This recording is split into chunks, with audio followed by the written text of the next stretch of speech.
इसके पहले वीडियो में हमने प्रश्नावली 1.3 को सॉल्व करा था।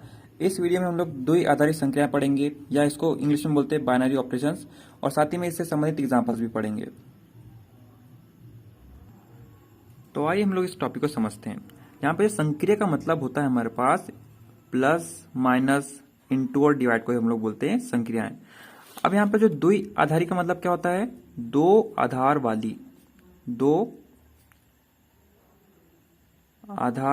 वाली। ऐसा इसलिए क्योंकि जो संक्रिया है हमेशा दो संख्याओं के बीच में लगती है। जैसे एग्जांपल के लिए मान लीजिए हमारे पास कोई नंबर है 1 और 2। यदि हम लोग यहाँ पर प्लस वाली संख्या लगाते हैं तो हमको क्या मिलता है? एक नया नंबर मिलता है 3। वैसे यदि हम लोग यहाँ पर माइनस करते हैं तो हमको क्या मिलता है? 1 माइनस 2 बराबर यहाँ पर मिल जाएगा, हमको -1 मिल जाएगा। वैसे हम लोग इंटू डिवाइड के लिए देख सकते हैं। आप देख सकते हैं यहाँ पर जो संख्या हमेशा दो संख्याओं में लगती है। मान लीजिए यदि हमारे पास 3 नंबर्स होते 1 + 2 + 3, यदि हमारे पास 3 नंबर होते तो 3 नंबरों में हम लोग सबसे पहले क्या करते हैं? 2 नंबर को ऐड करते हैं ना। या तो हम लोग इसको 2 + 3 को ऐड करेंगे या फिर हम लोग 1 + 2 को ऐड करेंगे, तभी तो हम लोग इस नंबर को फिर तीसरे नंबर के साथ ऐड करते हैं। तो यहाँ आ जाएगा 3 + 3, यानी कि हमने पहले इसको इसमें चेंज करा और फिर इसको ऐड करेंगे तो हमको क्या मिल जाएगा? 6 मिल जाएगा। यानी कि जो संक्रिया हमेशा दो नंबरों में लगती है, इसलिए इसको बोलते हैं द्विआधारी संक्रियाएं। किसी संक्रिया को द्विआधारी संक्रिया होने के लिए फलन होना आवश्यक है। जैसे हमने पढ़ा था ना इसके पहले, यदि मान लीजिए हमारे पास समुच्चय ए दिया हुआ है 1 2 3 और समुच्चय बी दिया हुआ है हमारे पास ए बी और सी। मान लीजिए हमारे पास एफ यहां से यहां में परिभाषित है। हम लोग इस एफ को फलन कब बोलते हैं? प्रांत के प्रत्येक अवयव का परिसर में केवल एक ही प्रतिबिंब हो, तब हम इस एफ को एक फलन बोल सकते हैं। तो हम लोग यहाँ पर इस एफ को यहाँ पर फलन बोल सकते हैं, क्योंकि यहाँ पर प्रतिबिंब ए है, 2 का प्रतिबिंब बी है और 3 का प्रतिबिंब सी है। यानी कि हमारे पास कोई भी एक नंबर के दो प्रतिबिंब नहीं है। जैसे हमारे पास 1 का प्रतिबिंब ए है तो बी नहीं है हमारे पास। यदि हम मान लीजिए यहाँ पे बी हो जाता तब हमारे पास जो एफ है ये फलन नहीं कहलाता, क्योंकि हमारे पास एक ही नंबर के दो प्रतिबिंब हो गए।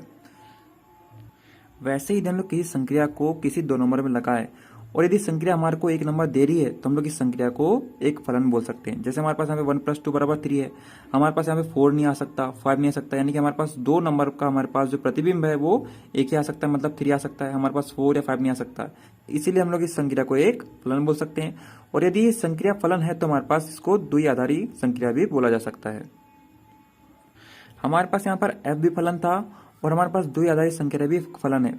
दोनों में डिफरेंस ये है कि हमारे पास जो फलन होता था वाला फलन वो समुच्चय से समुच्चय में परिभाषित होता था। जैसे हम लोग यहाँ पे लिख सकते हैं एफ ए से बी में परिभाषित है, पर हमारे पास जो संक्रियाएं होती है वो कार्तीय गुणन में से समुच्चय में परिभाषित होती है। यहाँ पे हम लोग देख सकते हैं यहाँ पर कार्तीय गुणन किसका है? ये वास्तविक संख्या को कार्तीय गुणन है और ये आर में परिभाषित हुआ है। हम लोग इन संक्रियाओं को स्टार से शो कर सकते हैं। हमारे पास स्टार में वाली संक्रियाएं तो आएंगी, साथ में हमारे पास ऐसी संक्रिया आ जाएगी जो यहाँ पर नहीं है। जैसे हमारे पास एक संक्रिया है जो ए और बी में लगी हुई है, हम क्या दे रही है? वो a + 2 भी दे रही है। जैसे मान लीजिए हमारे पास स्टार के स्थान पर प्लस रहता तो हमको क्या मिलता? a + b मिल जाता। वैसे हमारे पास कोई संक्रिया है जो कि हमको क्या दे रही है? a + 2 भी दे रही है, यदि ये दो नंबरों पे लग रही है तब। या फिर हम बोल सकते हैं कोई संक्रिया द्विआधारी संक्रिया तब कहलाएगी जब यदि हम लोग यहाँ का आर का एक अवयव लेते हैं, मान लीजिए हम उसको ए लेते हैं, और इस आर का हम लोग और एक अवयव लेते हैं, मान लीजिए बी लेते हैं, और यदि हम लोग इस दो अवयवों में यदि इस संक्रिया को लगाते हैं तो हमारे पास जो भी अवयव आना चाहिए वो इस समुच्चय का ही आना चाहिए। उस कंडीशन में हम लोग इस संक्रिया को एक द्विआधारी संक्रिया बोल सकते हैं। हम लोग इसको एग्जाम्पल समझते हैं। जैसे मान लीजिए हमारे पास संक्रिया यहाँ पे प्लस है, हमको इसको द्विआधारी संक्रिया प्रूफ करना है, तो हम लोग क्या लेंगे? सबसे पहले यहाँ का आर का एक अवयव ले लेंगे, मान लीजिए ए ले लेते हैं हम लोग यहाँ पर, और इस आर का हम लोग और एक ले लेते हैं अवयव बी ले लेते हैं।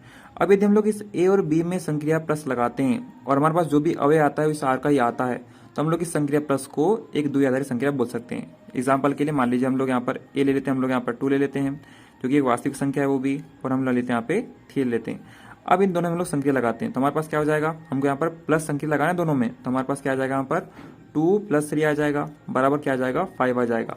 और हमारे पास जो अवयव आया है 5 वो भी आर का ही अवयव होना चाहिए, तो हमारे पास यहाँ पर 5 भी क्या है? आर का अवयव है। आप लोग यहाँ पर ए और बी के स्थान पर कोई भी वास्तविक संख्या ले सकते हैं। आप जो भी संख्या लेंगे और यदि आप उन दोनों में यदि संक्रिया को लगाते हो, प्लस संक्रिया को लगाते हो, तो आपके पास जो भी नंबर आएगा वो वास्तविक संख्या का ही आएगा। तो आप लोग बोल सकते हो इस संक्रिया को एक द्विआधारी संक्रिया। वैसे हमारे पास जो माइनस है वो आर में एक द्विआधारी संक्रिया होती है। क्योंकि हम लोग यहाँ पर आर का एक अवयव लेते हैं ए और यहाँ का लेते हैं बी। अब यदि हम लोग दोनों अवयव को माइनस करते हैं, यदि हम लोग इन दोनों अवयव को माइनस करते हैं तो हमारे पास क्या आ जाएगा, जो भी अवयव आएगा हमारे पास वो आर का ही होगा। एग्जाम्पल के लिए मान लीजिए हमारे पास यदि यहाँ पर 2 है और यहाँ पे मान लीजिए 3 है, तो हमारे पास क्या आ जाएगा, -1 आ जाएगा हमारे पास। और -1 भी अवयव किसका है, यहाँ पर आर का ही है। तो हम लोग बोल सकते हैं संख्या को एक द्वि आधारित संख्या। आप यहाँ पर ए और बी के स्थान पर कोई भी वास्तविक संख्या ले सकते हैं। आपके पास जो भी आंसर आएगा इसका वो एक वास्तविक संख्या ही आएगा, इसलिए आप लोग यहाँ पर माइनस को एक द्विआधारी संख्या बोल सकते हैं।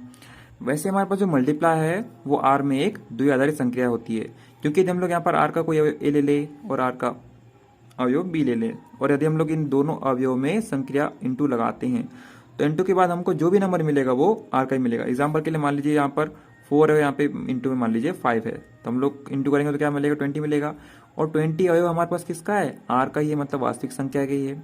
आप लोग यहाँ पर ए और बी के स्थान पर कोई भी अवयव ले सकते हैं। हमारे पास जो भी अवयव आएगा इस संख्या को लगाने के बाद वो इस आर का ही आएगा, इसलिए हम लोग यहाँ पर मल्टीप्लाई को भी एक द्विआधारी संख्या बोल सकते हैं।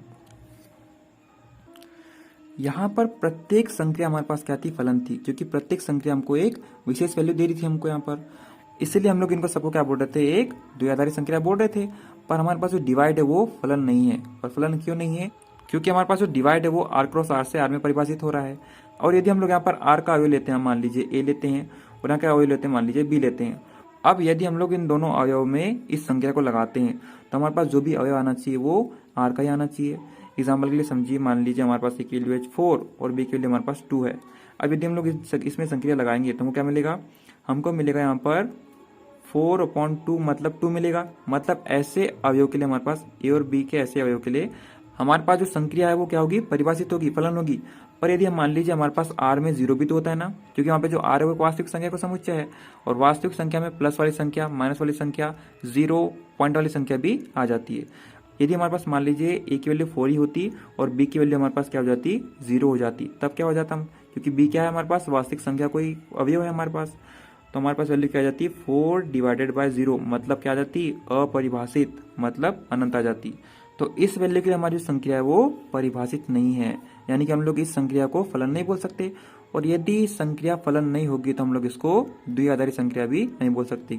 पर यदि मान लीजिए हमारे पास यदि वास्तविक संख्या में हम लोग 0 हटा देते, यानी कि हम लोग क्या लेते, पर ऋणोत्तर वास्तविक संख्या को समुच्चय लेते, मतलब जिसको हम लोग आर स्टार से रिप्रेजेंट करते हैं, इस समुच्चय में हमारे पास 0 नहीं होता। और यदि समुच्चय में 0 नहीं है तो हमारे पास नीचे 0 भी नहीं आएगा, यानी कि हमारे पास प्रत्येक वैल्यू के लिए, आर क्रॉस आर की प्रत्येक वैल्यू के लिए हमारे पास ये जो संख्या थी वो परिभाषित हो जाएगी। और जब परिभाषित हो जाएगी तो फलन भी हो जाएगी, और जब फलन हो जाएगी तो हम लोग इसको द्विआधारी संख्या बोल सकते हैं। तो हम लोग यहाँ पर इस संख्या डिवाइड को एक द्विआधारी संख्या बोल सकते हैं, क्योंकि हमारे पास यहाँ पर आर स्टार और आर स्टार में 0 ही नहीं है, और 0 ही नहीं तो यहाँ पे अपॉन में 0 नहीं आएगा। तो यदि 0 नहीं आएगा अपॉन में, तो जो भी हमारे पास वैल्यू आएगी वो आर स्टार की आएगी, इसलिए हम लोग इस संख्या को एक द्विआधारी संख्या बोल सकते थे। इसके पहले हमारे पास यहाँ पर बी के स्थान पर 0 भी आ रहा था, मतलब a/0 होता तो हमारे पास वैल्यू इन्फिनिटी आ जाती, इसलिए वो संख्या परिभाषित नहीं हो पा रही थी। तो आइए हम लोग यहाँ पर द्विआधारी संख्या की अब परिभाषा पढ़ते हैं। अब आपको इसको इजीली समझ सकते हैं आप इसको।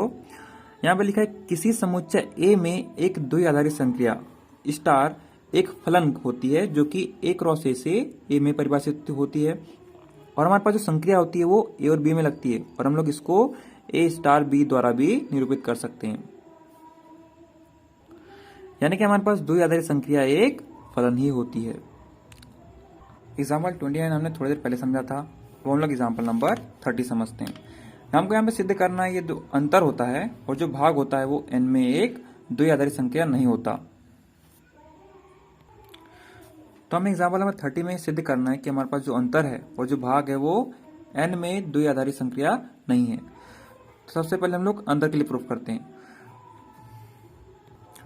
यहाँ पे जो n है वो प्राकृत संख्या का समुच्चय है, और जो कि चालू होता है 1 2 3 4 से चालू होता है। अब हम लोग यहाँ पर n से एक अवयव लेते हैं a, और n से लेते हैं एक अवयव b लेते हैं,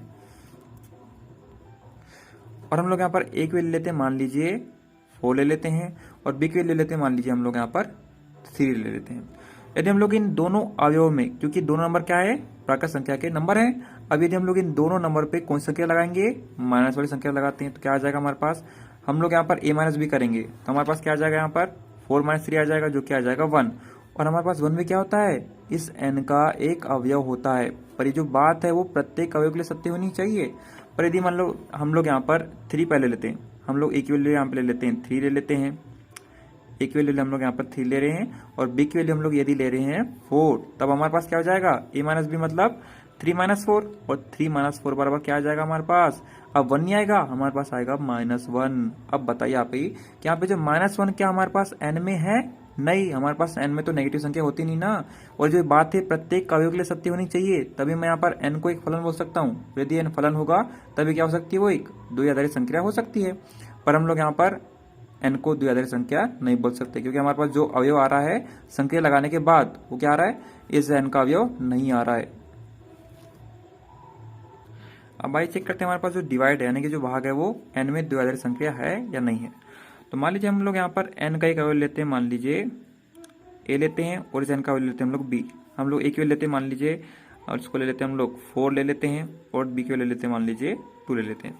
तब हमारे पास यदि हम लोग इन दोनों अवयवों में संख्या क्या लगाना है, हमको डिवाइड वाइड लगाना है।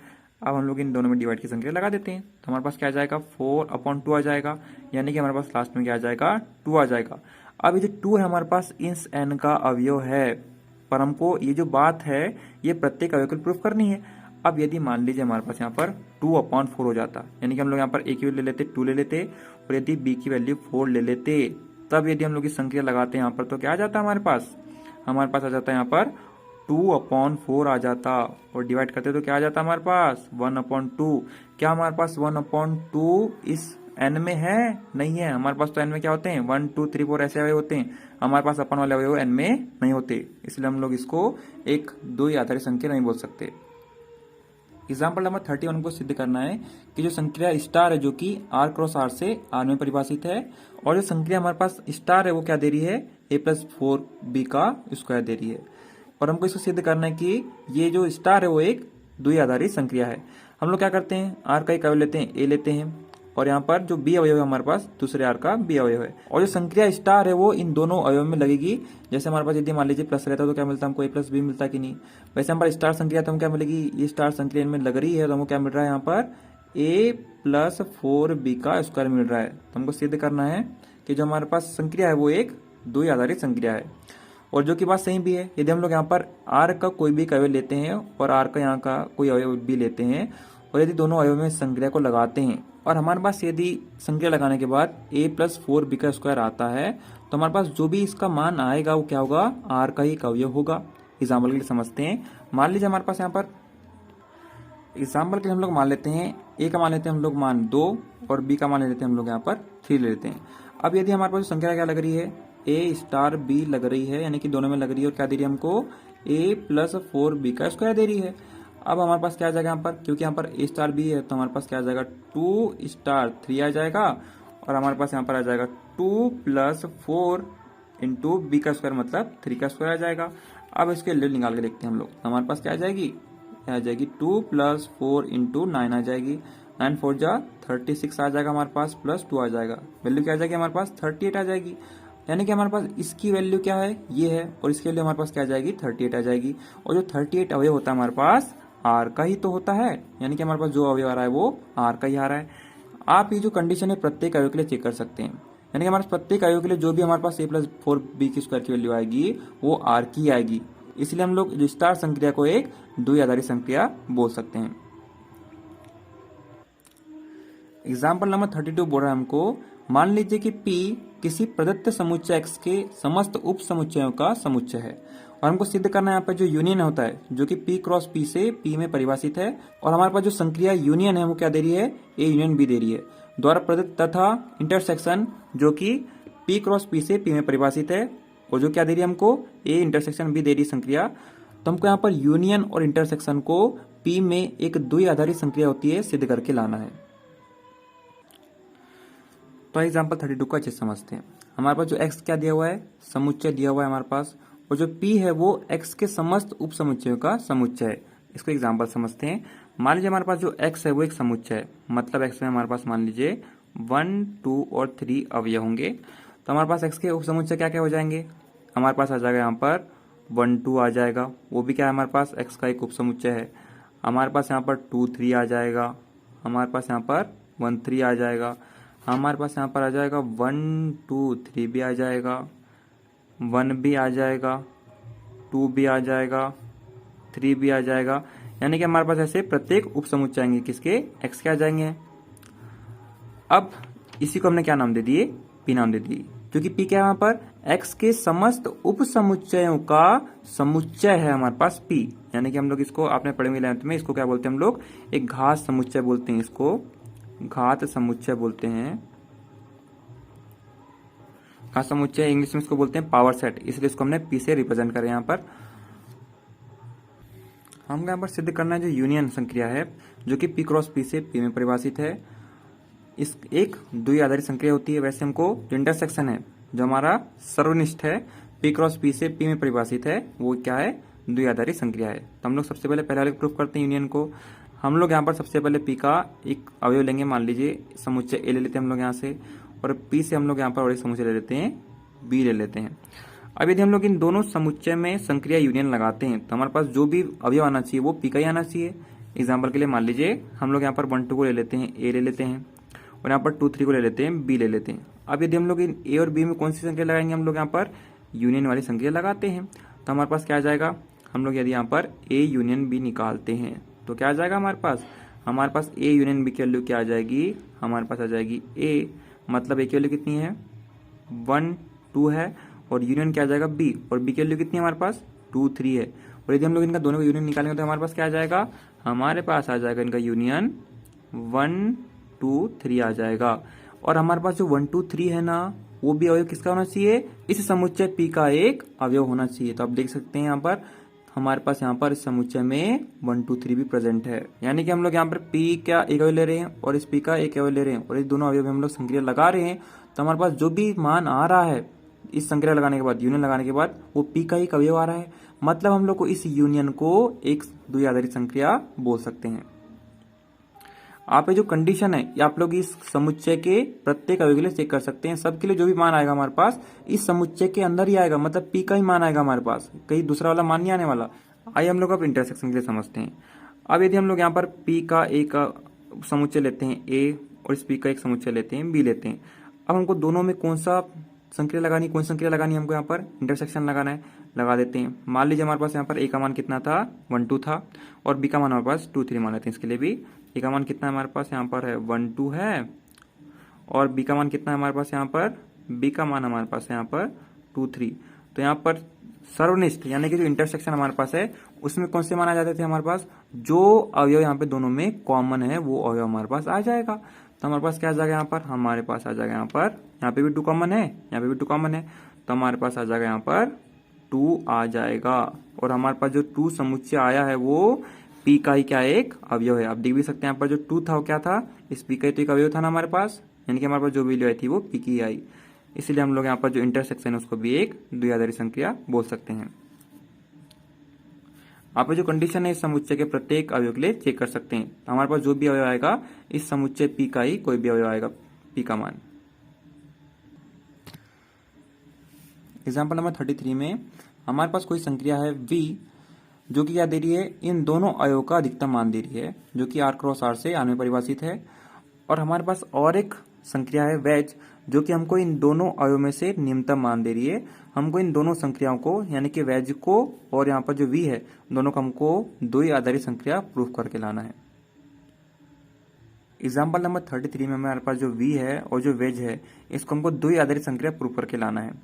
और हमारे पास जो v संक्रिया है वो क्या दे रही है, a और b में जो अधिकतम मान है उसको दे रही है, और जो हमारे पास जो वेज संक्रिया है वो a और b का जो निम्नतम मान है उसको दे रही है। एग्जाम्पल के लिए मान लीजिए हम लोग यहाँ पर r का अवयव लेते हैं a, और इस r का अवयव लेते हैं b ले लेते हैं। अब हम लोग को दोनों अवयव में कौन सी संख्या लगानी है, हमको वेज वाली संख्या लगानी है। और जो वेज वाली संख्या क्या करती है, दोनों नंबर में से जो बड़ा नंबर है हमको वो देती है। तो मान लीजिए एग्जाम्पल के लिए a की वैल्यू मान लीजिए 3 मान लीजिए, और b की वैल्यू मान लीजिए 4, और दोनों अवयव में कौन सी संख्या लग रही है, वेज लग रही है। और हमको वेज क्या कर रहा है, वेज हमको दोनों में से जो अधिकतम मान है, जो बड़ा मान है हमको वो दे रहा है, मतलब हमको हमारे पास क्या आ जाएगा यहाँ पर 4 आ जाएगा। और हमारे पास जो 4 अवयव है वो इस वास्तविक संख्या का ही होना चाहिए, जो कि आप देख सकते हैं ये जो 4 है क्या है, वास्तविक संख्या के लिए। आप लोग यहाँ पर ए और बी की जगह कोई भी अवयव ले सकते हैं, आपके पास जो भी मान आएगा यहाँ पर वो आर का ही आएगा, इसलिए हम लोग इस वी को एक द्वि आधारित संख्या बोल सकते हैं। वैसे हमारे पास जो यहाँ पर वेज है, यहाँ पे हम लोग मान लीजिए एक अवयव लेते हैं 3 लेते हैं, और यहाँ पर इस आर की जगह लेते हैं हम लोग यहाँ पर 4 लेते हैं। अब इन दोनों में कौन सी संख्या लगानी है हमको, तो हमको इन दोनों में वेज वाली संख्या लगानी है, लगा लेते हैं वेज। और हमको जो संख्या वेज है क्या दे रही है, इन दोनों नंबरों में से जो न्यूनतम नंबर है वो दे रही है। तो आपको यहाँ दोनों में से न्यूनतम कौन दिख रहा है, 3 है, तो हमारे पास क्या आ जाएगा आंसर 3। यदि मान लीजिए हमारे पास यहाँ पर क्या रहता 2 और 4 रहता, और 2 और 4 में संख्या को लगा दे तो हम क्या मिल जाता 2 मिल जाता है, क्योंकि यहाँ पे हमारे पास दोनों नंबर का जो न्यूनतम नंबर है मतलब छोटा नंबर है वो हमारे पास आ जाता है। आप देख सकते हैं यहाँ पे ऐसे जो भी अवयव हमारे पास यहाँ पर आएंगे पूरे के पूरे अवयव आर से ही संबंधित होंगे, मतलब आर के अवयव होंगे, यानी कि हम लोग यहाँ पर वेज को भी एक द्विआधारी संख्या बोल सकते हैं। यहाँ पे आप लोग इस 3 और 4 के स्थान पर दूसरे नंबर भी ले सकते हैं जो कि वास्तविक संख्या में से ही होनी चाहिए। यहाँ पे हमारे पास जो वी संख्या है और जो वेज संख्या है वो आर में परिभाषित थी। अब यदि हमारे पास ये जो संख्या होती कोई समुच्चय ए में परिभाषित होती और ए में मान लीजिए हमारे पास 1, 2 और 3 अवयव होते, तब हम लोग इस संख्या को एक संख्या सारणी से बड़े अच्छे से आसानी से समझ सकते थे। जैसे हम लोग इसको यहाँ पर आर के लिए था, हम लोग यहाँ पर आर के स्थान पर यहाँ पर ए ले लेते हैं। हम लोग इसमें क्या करते थे, सबसे पहले हम लोग एक अवयव लेते थे, मान लीजिए एक अवयव क्या लेंगे हम लोग यहाँ से 1, 2, 3 में से कोई अवयव लेंगे, मान लीजिए हम लोग 1 ले लेते हैं, यहाँ से 1 ले लेते हैं, और यहाँ से इस अवयव का हम लोग मान लीजिए 2 ले लेते हैं। अब हमारे पास क्या आ जाएगा, क्योंकि जो संख्या क्या दे रही है हमको, इन दोनों नंबरों का अधिकतम मान दे रही है, मतलब 2 दे रही है हमको। हम लोग इस संख्या को संख्या सारणी से बड़े आसानी से समझ सकते हैं। अब यदि हम लोग इस संख्या को 1 और 1 में लगाएं, यानी कि 1 और 1 में बड़ा कौन है, तो हमारे पास 1 ही होगा। वैसे यदि हमारे पास 1 और 2 में यदि संख्या को लगाएं, 1 और 2 में बड़ा कौन होगा, हमारे पास 2 होगा। वैसे यदि हम लोग इस संख्या को 1 और 3 में लगाए तो हमारे पास दोनों में से बड़ा कौन है, 3 है। अब वैसे हम लोग यहाँ पर 2 और 1 में संख्या को लगाएंगे, मतलब 2 और 1 में बड़ा कौन है, 2 है। अब हमारे पास 2 और 2 में बड़ा कौन है, 2 ही है। और हमारे पास 2 और 3 में बड़ा कौन है, 3 है। वैसे हमारे पास क्या है, वैसे यदि हम लोग संख्या को 3 और 1 में लगाते हैं तो हमको 3 मिलेगा, मतलब दोनों में बड़ा 3 है ना। वैसे हम लोग इस संख्या को 3 और 2 में लगाएंगे तो हमको मिलेगा 3 मिलेगा, और हम लोग यहाँ पर 3 और 3 में संख्या को लगाएंगे तो हमको लास्ट में 3 ही मिल जाएगा। मतलब संख्या की जो भी वैल्यू यहाँ से आएगी हम लोग उसको संख्या सारणी से आसानी से देख सकते हैं और उससे निकाल सकते हैं हम लोग वैल्यू। ये तो संख्या सारणी किसके लिए थी, वी के लिए थी। अब हम लोग यहाँ पर वेज के लिए संख्या सारणी बनाते हैं, तो हमारे पास यहाँ पे 1, 2, 3 आ जाएगा और यहाँ पे भी 1, 2, 3 आ जाएगा। और हमारे पास जो संख्या वेज है वो 2 नंबरों का न्यूनतम मान देती है, मतलब 2 नंबर में जो छोटा नंबर है वो देती है। अब हमें 1 और 1 में छोटा कौन होगा, हमारे पास 1 ही होगा।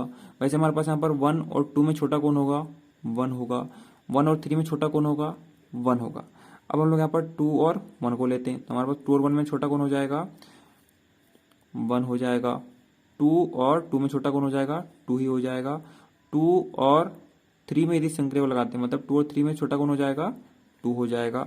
वैसे हम लोग यहाँ पर 3 और 1 में छोटा कौन हो जाएगा, 1 हो जाएगा। 3 और 2 में छोटा कौन हो जाएगा, 2 हो जाएगा। और 3 और 3 में छोटा कौन हो जाएगा, 3 ही हो जाएगा। इस प्रकार से हम लोग इस संख्या सारणी को देख के आसानी से संख्या की वैल्यू निकाल सकते हैं। अब हम लोग बात करेंगे क्रम विनिमय नियम की। यदि हमारे पास कोई नंबर है, मान लीजिए यहाँ पर ए और बी कोई भी नंबर है, हम लोग इन दोनों नंबर को कोई भी क्रम में जोड़ें तो हमारे पास जो भी आंसर आएगा वो सेम आएगा। जैसे हम लोग इसको a प्लस बी करें या हम इसको b प्लस ए करें, हमारे पास आंसर सेम आने वाला है। एग्जाम्पल के लिए मान लीजिए हमारे पास यहाँ पर a की वैल्यू है 3 और b की वैल्यू हमारे पास यहाँ पर 4 है। यदि हम लोग इसको 3 प्लस 4 लिखे तो भी हमारे पास आंसर 7 आएगा, इसको हम लोग 4 प्लस 3 लिखे तो भी हमारे पास आंसर 7 आएगा। यानी कि प्लस में कोई 2 नंबर के जो क्रम है उसके कोई मायने नहीं होते, वो जो नंबर है वो आगे पीछे हो सकते हैं, क्योंकि हमारे पास जो आंसर आने वाला है वो सेम आने वाला है।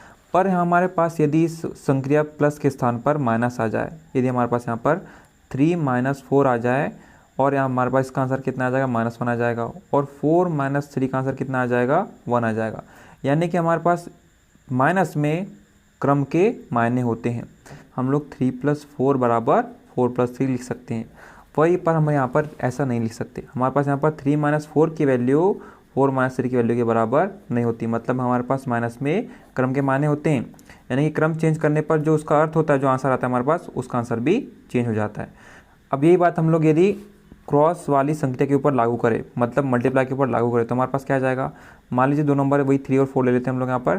3 इंटू 4 करें या फिर हम लोग यहाँ पर 4 इंटू 3 करें, हमारे पास आंसर तो सेम आने वाला है। मतलब यहाँ पे क्रम के कोई भी मायने नहीं है, क्योंकि हमारे पास आंसर सेम आने वाला है, हमारे पास 12 ही आने वाला है। और हमारे पास यदि डिवाइड एक संख्या लें तो हमारे पास क्रम के मायने होते हैं, क्योंकि हमारे पास 3/4 की वैल्यू 4/3 की वैल्यू के बराबर नहीं होती, यानी क्रम चेंज होने पर इसके जो वैल्यू का मान है वो भी चेंज हो जाता है। यानी कि प्लस में और जो हमारे पास मल्टीप्लाई में हमारे पास क्रम के कोई भी माने नहीं होते, क्योंकि हमारे पास जो आंसर आता है वो सेम आता है। पर माइनस में और डिवाइड में हमारे पास क्रम के मायने होते हैं, क्योंकि हमारे पास जो आंसर आता है वो अलग अलग आता है। यानी कि हमारे पास जो प्लस है और जो हमारे पास मल्टीप्लाई है, दोनों ही हमारे पास यहाँ पर क्रम विनिमय नियम का पालन करते हैं। क्योंकि यदि हम लोग यहाँ पर 3 की जगह a ले लें और 4 की जगह यदि b ले लें, तो हमारे पास आ जाएगा a प्लस बी और यहाँ पे आ जाएगा b प्लस ए। हमारे पास दोनों की वैल्यू बराबर होती है। वैसे हमारे पास इसकी जगह 3 की जगह a ले लें हम लोग यहाँ पर सामान्य रूप में, तो हमारे पास a क्रॉस b बराबर b क्रॉस a आ जाएगा। इसको हम लोग सामान्य रूप से लिख सकते हैं a स्टार b बराबर b स्टार a। यहाँ पे हमारे पास जो स्टार है वो प्लस या जो इंटू है वो हो सकता है। यानी यदि कोई द्वि आधारित संक्रिया यदि इस कंडीशन को फॉलो करती है तो हम लोग उसको क्रम विनिमय बोल सकते हैं।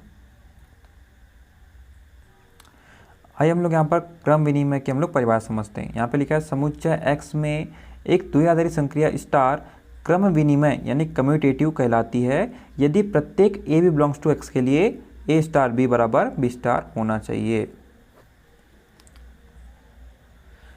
इसको हम लोग एग्जाम्पल समझते हैं। एग्जाम्पल 34 में हमको बोल रहा है जो हमारे पास संक्रिया प्लस है वो r क्रॉस r से r में परिभाषित है, और जो मल्टीप्लाई वाली संक्रिया वो भी r क्रॉस r से r में परिभाषित है।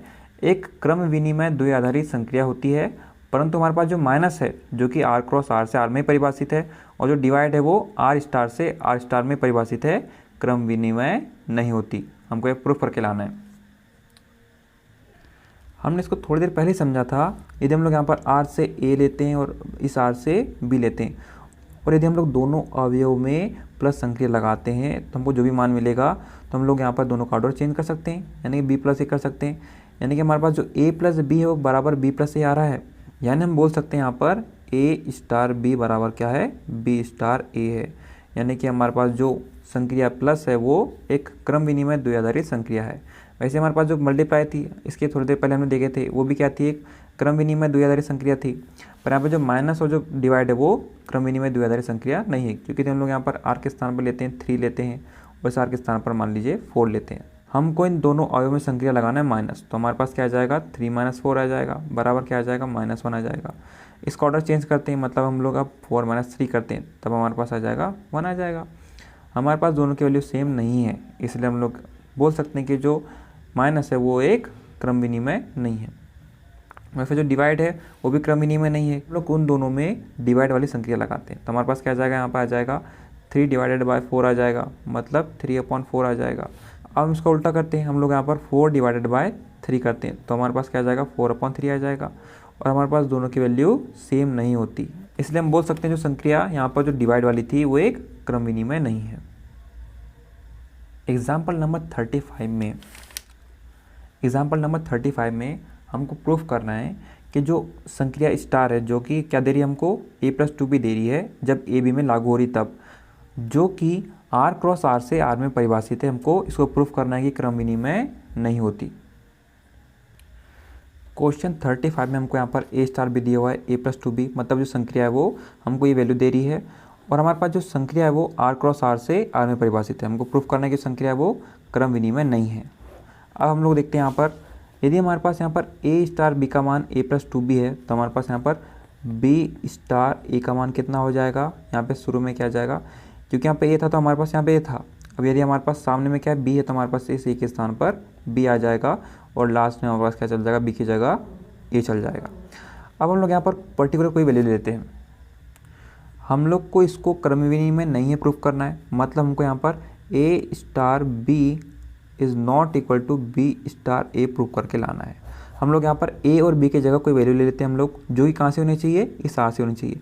मान लीजिए हम लोग यहाँ से 1 लेते हैं और यहाँ से 2 लेते हैं, तो हमारे पास क्या आ जाएगा, यहाँ पर ए और बी की जगह हमने 1 और 2 लिए ना, तो हमारे पास क्या आ जाएगा, इसको लेते हैं पहली कंडीशन को, तो हमारे पास 1 स्टार बी बोले तो 2 आ जाएगा। यहाँ पे आ जाएगा 1 ए की जगह प्लस क्या आ जाएगा 2 इंटू 2 आ जाएगा, क्योंकि हमने बी के स्थान पर क्या लिए हैं, 2 लिए ना, तो हमारे पास यहाँ पे 2 भी है, तो यहाँ पे बी के स्थान पर 2 आ जाएगा, जो कि आ जाएगा 1 + 5 आ जाएगा बराबर 1 + 4 आ जाएगा बराबर हमारे पास 5 आ जाएगा।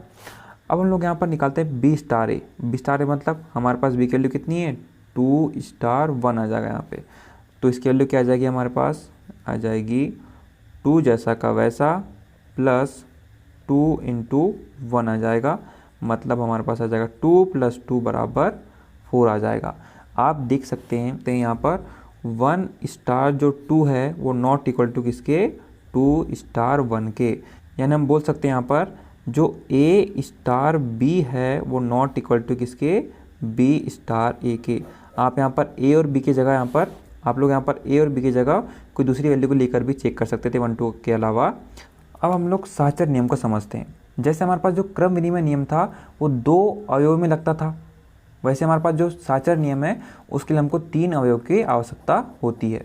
मान लीजिए हमारे पास 3 नंबर है, 1 2 और 3 है, हमको यदि तीनों को प्लस करना है तो हम क्या करते हैं, हम लोग यहाँ पर 1 को प्लस करते हैं 2 से, प्लस हम लोग 3 कर देते हैं, तो हमारे पास आंसर क्या आ जाता है, हमारे पास आंसर आ जाता है 3 + 3 यानी कि 6 आ जाता है। वैसे यदि हम लोग यहाँ पर 1 को रख देते हैं पहले और हम लोग यहाँ पर यदि लास्ट के नंबर को प्लस करते हैं, यानी 2 + 3 को प्लस करते हैं, तब हमारे पास क्या आंसर आता है, हम लोग तब भी देखते हैं हमारे पास जो आंसर आता है वो 6 ही आता है। यहाँ पर हम लोग पहले 2 नंबर को जोड़ें और फिर जो भी आंसर आता है उसको हम लोग तीसरे नंबर से जोड़ें, या फिर हम लोग 2 लास्ट के नंबर जोड़ें और जो भी आंसर आता है उसको पहले नंबर से जोड़ें, हमारा जो आंसर आता है वो सेम आता है। यानी कि हम लोग देख सकते हैं यहाँ पर 1 + 2 + 3 बराबर क्या होता है, 1 + 2 + 3 होता है। अब हम लोग चेक करते हैं माइनस के लिए भी बात सत्य है कि नहीं। अब यदि हम लोग यहाँ पर प्लस की जगह माइनस लेते हैं तो यहाँ पे क्या आ जाएगा, 1 - 2 - 3 है, और हम लोग सबसे पहले 1 को 2 से माइनस कर रहे हैं, तो हमारे पास आंसर क्या आ जाएगा, -1 - 3 बराबर -4 आ जाएगा। अब हम लोग यहाँ पर लास्ट के 2 नंबर्स लेते हैं तो आ जाएगा हमारे पास 1 - 2 - 3 आ जाएगा। इसकी वैल्यू क्या आ जाएगी हमारे पास, इसकी वैल्यू आ जाएगी हमारे पास 1 - इसको माइनस करेंगे तो हमारे पास क्या आ जाएगा, -1 अंदर आ जाएगा, बराबर क्या आ जाएगा हमारे पास 1, और ये माइनस और माइनस क्या आ जाएगा, +1 आ जाएगा, बराबर 2 आ जाएगा। आप देख सकते हैं यहाँ पर 1 - 2 - 3 इज़ नॉट इक्वल टू 1 - 2 - 3,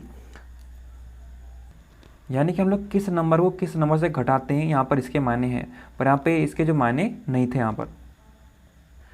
वैसे यदि हम लोग यहाँ पर मल्टीप्लाई के लिए तो क्या आ जाएगा हमारे पास आ जाएगा 1 × 2 × 3 बराबर कितना आ जाएगा हमारे पास, 2 × 1 = 2 और इंटू 3 मतलब 6 आ जाएगा। अब हम लोग यहाँ पर लास्ट के 2 नंबर के इंटू करते हैं और फिर हम लोग पहले नंबर के इंटू करते हैं, तो यहाँ आ जाएगा 1 × 2 × 3 बराबर क्या आ जाएगा, 1 × 6 बराबर 6 ही आ जाएगा। मतलब हम लोग बोल सकते हैं 1 × 2 × 3 बराबर 1 × 2 × 3, जैसे हम लोग यहाँ पर प्लस के केस में बोला था वैसे हम लोग यहाँ पर मल्टीप्लाई केस में बोल सकते हैं। अब हम लोग लेते हैं लास्ट केस जो कि डिवाइड का केस, तो हमारे पास आ जाएगा 1 / 2 / 3 बराबर कितना आ जाएगा हमारे पास आ जाएगा 1/2 / 3, जो कि आ जाएगा हमारे पास यहाँ पर 1/2, हम लोग यहाँ पर डिवाइड को इंटू में चेंज कर देते हैं तो क्या आ जाएगा, इंटू 1/3 आ जाएगा, मतलब हमारे पास 1/6 आ जाएगा। वैसे हम लोग यहाँ पर लेते हैं 1 / 2 / 3 लेते हैं तो क्या आ जाएगा, 1 / 2/3 बराबर आ जाएगा हमारे पास, चेंज कर देते हैं क्रम को इंटू लाके, तो 1 × 3/2 आ जाएगा, मतलब 3/2 आ जाएगा। आप देख सकते हैं जैसे हमारे पास माइनस का केस बन रहा था ना, ठीक उसी प्रकार केस इसका भी बन रहा है, मतलब दोनों की वैल्यू बराबर नहीं आ रही है। आप यहाँ पे देख सकते हैं जो प्लस वाला था और जो हमारे पास यहाँ पर मल्टीप्लाई थे, दोनों के दोनों हमारे पास A * B * C बराबर A * बी स्टार सी वाली कंडीशन को फॉलो कर रहे हैं। और यदि इस कंडीशन को ये फॉलो कर रहे हैं तो हम लोग यहाँ पर प्लस और जो मल्टीप्लाई दोनों को क्या बोल सकते हैं, साचार्य बोल सकते हैं। पर हमारे पास जो ये कंडीशन होंगी कौन सी माइनस वाली और जो डिवाइड वाले होंगे, ये दोनों ही जो संक्रियाएं होंगी, जो प्लस वाली संक्रिया और जो माइनस वाली संक्रिया होगी, वो हमारे पास यहाँ पर साचार्य नहीं होगी। हम लोग यहाँ पर स्टार की जगह प्लस भी ले सकते हैं और स्टार की जगह मल्टीप्लाई भी ले सकते हैं। एग्जाम्पल 36 में हमको सिद्ध करना है कि जो R में जो योग है और जो गुणा है वो साचार्य द्वि-आधारी संक्रिया है, परंतु जो व्यवकलन है मतलब जो हमारे पास माइनस है और जो डिवाइड है मतलब भाग है वो साचार्य नहीं है, जो कि हमने थोड़ी देर पहले ही प्रूफ करा है। एग्जाम्पल 37 में हमको सिद्ध करना है जो A स्टार B है, A प्लस 2B, जो कि R क्रॉस R से R में परिभाषित है, साचार्य नहीं है। एग्जाम्पल नंबर 37 में हमारे पास जो संक्रिया है वो वैल्यू दे रही है A प्लस 2B दे रही है। हमको यहाँ पर प्रूफ करना है कि जो संक्रिया स्टार है वो साचार्य नहीं है। हमको साचार्य नहीं प्रूफ करने के लिए क्या करना पड़ेगा हमको, यदि साचार्य होती तो क्या होता है यहाँ पर A star B star C बराबर क्या होता है हमारे पास A star B star C होता। यदि हमारे पास इसको क्या प्रूफ करना है, साचार्य नहीं है, तो हमको दोनों बराबर नहीं है प्रूफ करना है हमको।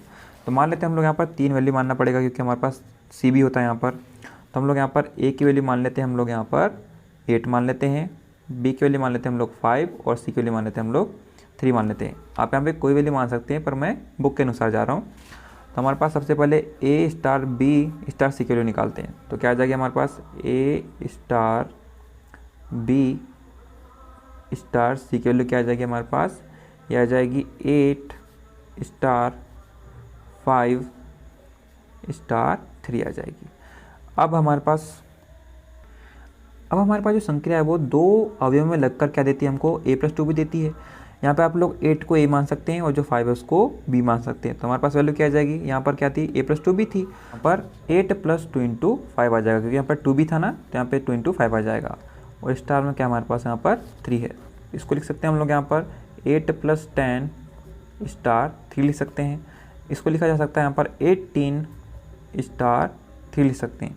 अब यहाँ पर आप लोग 18 को मानो A और 3 को मानो B, तो क्या आ जाएगा हमारे पास, यहाँ पर A प्लस 2 भी था ना, मतलब 18 जैसा का वैसा A जैसा का वैसा प्लस 2 इंटू B का मान कितना हमारे पास यहाँ पर 3 है।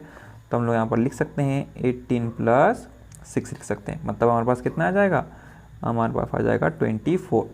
अब हम लोग को निकालना यहाँ पर A star B star C निकालना है। तो हमारे पास यहाँ पर A की वैल्यू कितनी है, A की वैल्यू तो हमारे पास 8 है, स्टार B की वैल्यू हमारे पास यहाँ पर 5 है और स्टार कितना है यहाँ पर 3, मतलब C की वैल्यू 3 थी हमारे पास।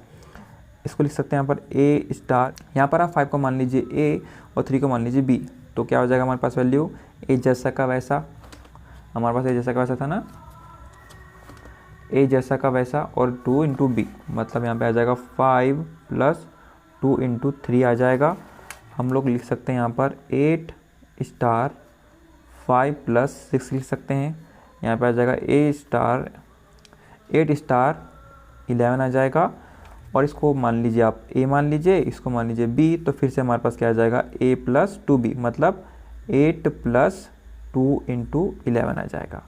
इसको लिख देंगे हम लोग यहाँ पर 8 प्लस 22 लिख देंगे, मतलब हमारे पास आ जाएगा 30। आप देख सकते हैं हमारे पास इसकी वैल्यू हमारे पास कितनी आ रही थी 24 और इसकी वैल्यू हमारे पास कितनी आ रही है 30, मतलब हमारे पास यहाँ पर A star B star C is not equal to A star B star C।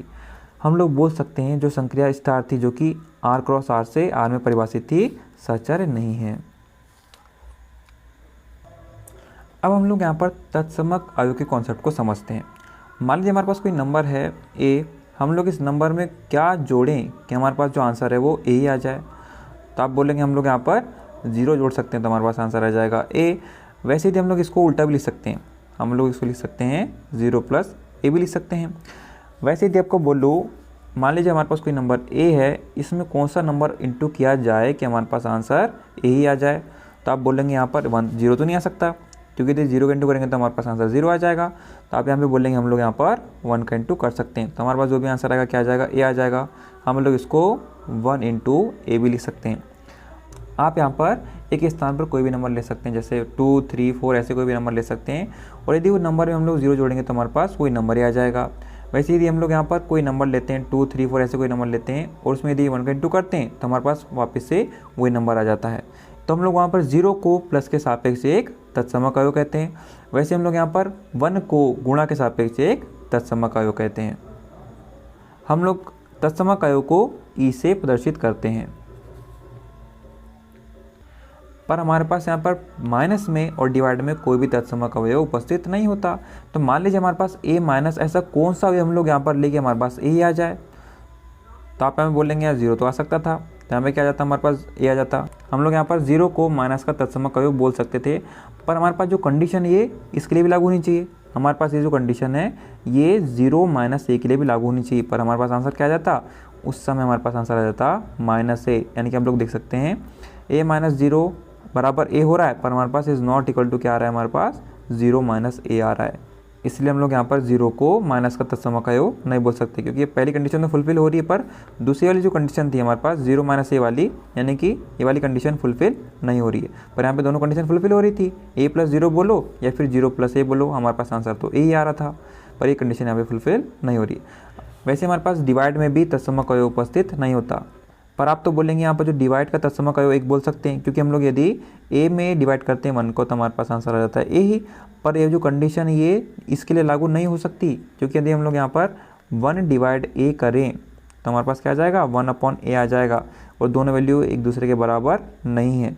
इसलिए हम लोग यहाँ पर 1 को डिवाइड का तत्समक अवयव नहीं बोल सकते, क्योंकि यहाँ पे दोनों कंडीशन फॉलो होनी चाहिए थी। यदि यहाँ पर a क्रॉस 1 बराबर a आ रहा है तो 1 क्रॉस a बराबर b आना चाहिए, पर यहाँ पे ऐसा नहीं हो रहा है। इसलिए हम लोग यहाँ पर 1 को डिवाइड का तत्समक अवयव नहीं बोल सकते। इन दोनों कंडीशन को हम लोग सामान्य रूप से कुछ ऐसा लिख सकते हैं, यहाँ पर a स्टार e बराबर a बराबर e स्टार a लिख सकते हैं, क्योंकि यहाँ पर a तो a रहेगा हमारे पास, 0 को हमने यहाँ पे लिख दिया क्योंकि हम लोग यहाँ पर तत्समक अवयव को e से प्रदर्शित करते हैं। यहाँ पे a तो यही रहेगा हमारे पास, फिर 0 के स्थान पे हमने e लिख दिया और हमने a के स्थान पे e लिख दिया, यानी कि हम लोग इन दोनों कंडीशन की जगह ये कंडीशन लिख सकते हैं। यदि कंडीशन सिद्ध हो जाती है तो हम लोग यहाँ पर e को क्या बोलते हैं, एक तत्समक अवयव बोलते हैं। तो आइए हम लोग यहाँ पर तत्समक की परिभाषा भी देख लेते हैं। किसी प्रदत्त द्विआधारी संक्रिया स्टार जो कि a क्रॉस a से a में परिभाषित है के लिए एक अवयव e बिलोंग्स टू a यदि इसका अस्तित्व है तत्समक अवयव कहलाता है। यदि a स्टार e बराबर e star a for all a belongs to a हो, जो कि हमने अभी थोड़ी देर पहले देखा था। एग्जाम्पल 38 बोल रहा है हमको कि जो r में 0, 0 और योग का तत्समक अवयव है तथा 1 गुणा का तत्समक है, परंतु संक्रिया माइनस r क्रॉस r से r divide r star cross r star से r स्टार के लिए कोई तत्समक अवयव नहीं है, जो कि हमने थोड़ी देर पहले सिद्ध करा था ना। हमने थोड़ी देर पहले देखा था यहाँ पर धन संक्रिया का तत्समक अवयव उपस्थित होता है, पर ये केवल किसके लिए होता है, यहाँ पर r के लिए होता है और हमारे पास z के लिए होता है, मतलब वास्तविक संख्या के लिए होता है और पूर्णांकों के लिए होता है, क्योंकि पूर्णांक में भी हमारे पास 0 होता है मतलब तत्समक अवयव होता है, और r में भी क्या होता है, हमारे पास 0 होता है मतलब तत्समक अवयव होता है। पर हमारे पास धन संक्रिया का कोई तत्समक अवयव नहीं होता n में, क्योंकि हमारे पास n में 0 ही नहीं होता। 0 नहीं होता मतलब तत्समक अवयव नहीं होता, क्योंकि हमारे पास जो n है वो क्या है, प्राकृत संख्याओं का समुच्चय। तो धन संक्रिया में तत्समक अवयव केवल और केवल r के लिए और z के लिए ही उपस्थित रहेगा, n के लिए नहीं रहेगा, क्योंकि n में 0 होता ही नहीं मतलब तत्समक अवयव होता ही नहीं। अब आइए देखते हैं हम लोग यहाँ पर व्युत्क्रमणी क्या होता है और प्रतिलोम क्या होता है। हमको पता है प्लस का जो तत्समक होता है वो 0 होता है और मल्टीप्लाई का तत्समक होता है 1 होता है। अब मान लीजिए हमारे पास प्लस में, मान लीजिए हमारे पास कोई नंबर है प्लस, हम लोग ऐसा कौन सा नंबर लिखे कि हमारे पास जो आंसर है वो तत्समक अवयव आ जाए, मतलब यहाँ पर 0 आ जाए, तो आपका आंसर होगा यहाँ पर -a। तो यहाँ पर हम लोग यहाँ पर -a को क्या बोलते हैं, a का प्रतिलोम बोलते हैं, और हम लोग यहाँ पर जो a है उसको एक व्युत्क्रमणी बोलते हैं, व्युत्क्रमणी बोलते हैं। वैसे हमारे पास यहाँ पर मान लीजिए एक नंबर a है, अब इसमें किसका इंटू किया जाए कि हमारे पास जो आंसर है वो 1 आ जाए, यानी कि इंटू का तत्समक अवयव आ जाए। तो आप बोलेंगे यहाँ पर हम लोग 1/a का इंटू कर सकते हैं, क्योंकि यदि हम लोग दोनों को काटेंगे तो हमारे पास आंसर 1 ही आ जाएगा। तो यहाँ पे जो 1/a है वो a का क्या है, प्रतिलोम है, और यहाँ पर a को हम लोग क्या बोलेंगे, व्युत्क्रमणि बोलेंगे। पर ये हमारे पास जो अवयव आएंगे, प्रतिलोम अवयव आएंगे, वो उसी समुच्चय से होना चाहिए जिस समुच्चय से हमारे पास जो पहले वाले अवयव, मतलब ए अवयव जिस समुच्चय का होगा ना, वो उसी समुच्चय से -a भी होना चाहिए। उस समुच्चय से हमारे पास क्या होना चाहिए, 1/a होना चाहिए जिस समुच्चय से a है हमारे पास। एग्जाम्पल नंबर 39 में को सिद्ध करना है, R में धन संक्रिया प्लस के लिए -a का प्रतिलोम a है, और R में गुणा संक्रिया क्रॉस के लिए a is not equal to 0 का प्रतिलोम 1/a है। हम लोग यहाँ पर a प्लस ऐसा कौन सा अवयव लिखे कि हमारे पास जो आंसर है वो एक तत्समक अवयव आ जाए। तो हम लोग यहाँ पर -a लिख सकते हैं, क्योंकि यहाँ पर आ जाएगा हमारे पास a -a आ जाएगा, जिसका मान कितना होता है, 0 होता है। यानी कि हम लोग यहाँ पर -a को a का प्रतिलोम बोल सकते हैं।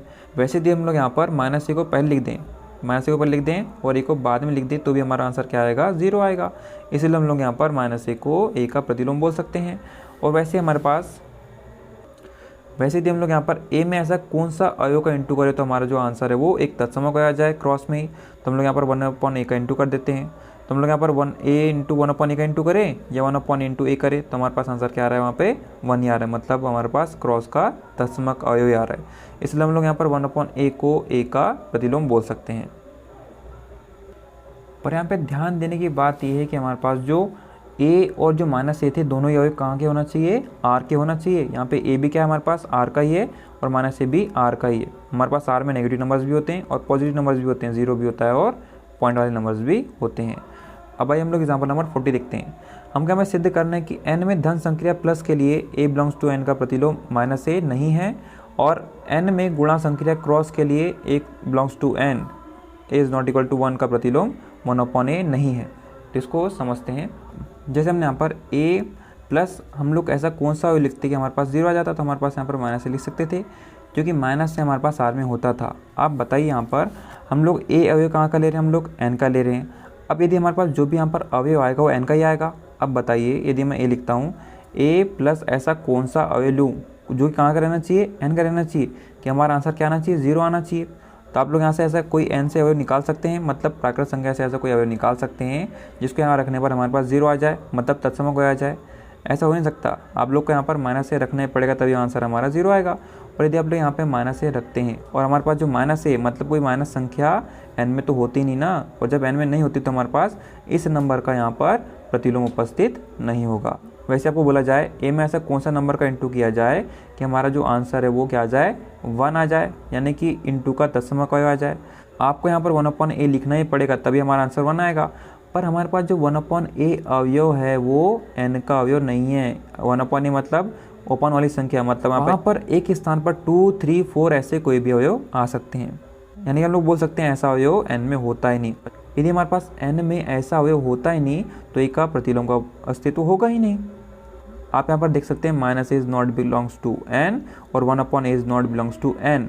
इसीलिए हम लोग बोल सकते हैं n में धन संक्रिया प्लस के लिए और डिवाइड में प्रतिलोम का अस्तित्व नहीं है। मल्टीप्लाई में कोई भी नंबर का प्रतिलोम उपस्थित नहीं होगा केवल 1 को छोड़कर, क्योंकि यदि हमारे पास एक वैल्यू यहाँ पर 1 है तो हम लोग ऐसा कौन सा नंबर का इंटू करेंगे 1 में कि हमारा आंसर 1 आ जाए। तो हम लोग यहाँ लिख सकते हैं 1/1 लिख सकते हैं, यानी कि 1/1 लिख सकते हैं। और जो हमारे पास 1 अवयव है वो n में बिलोंग करता है, यानी कि यहाँ पर मल्टीप्लाई में 1 का प्रतिलोम 1 उपस्थित होगा n में। आप देख सकते हैं यहाँ पे लिखा भी है कि 1 के अतिरिक्त n के किसी भी अवयव का प्रतिलोम n में गुणा संक्रिया के लिए नहीं होता। नेक्स्ट वीडियो में हम लोग 1.3 के सॉल्यूशन को देखेंगे। चैनल आपका है तो सपोर्ट करते रहिए इस चैनल को। जय हिंद।